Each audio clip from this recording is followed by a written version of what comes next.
Cravo.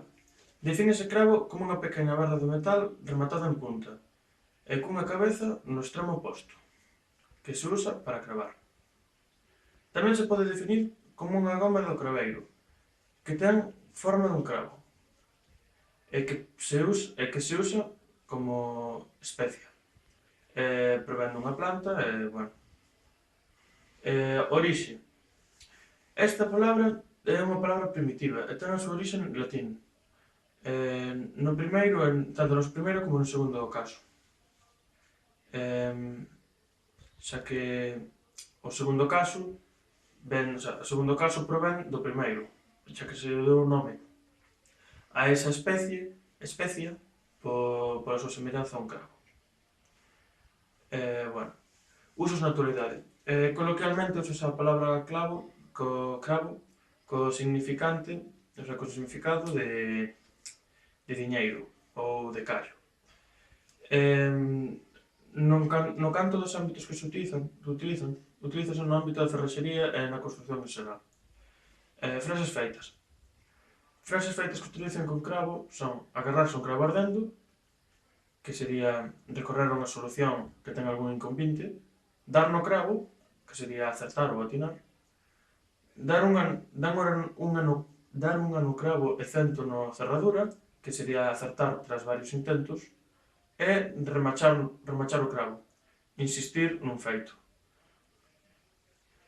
Ben, familia léxica. Da segunda acepción temos como única familia léxica craveiro, e da primeira acepción a familia léxica sería cravar, craveira, descravar, descravado, encravadura, encravamento e encravar. Palabras noutros idiomas. Bueno, estes son en castelán, en catalán, en éuscaro, en francés, en inglés e en portugués. Sí. En catalán chámase clau, nambas acepcións. Bueno, nambas acepcións. Chámase clau na primeira e clavel na segunda. En castelán chámase clau e clavel. En éuscaro icea e cabelin, ou cabelin. En francés clou e carnation, perdón pola pronunciación. En inglés nail e clove. En portugués prego e cravo.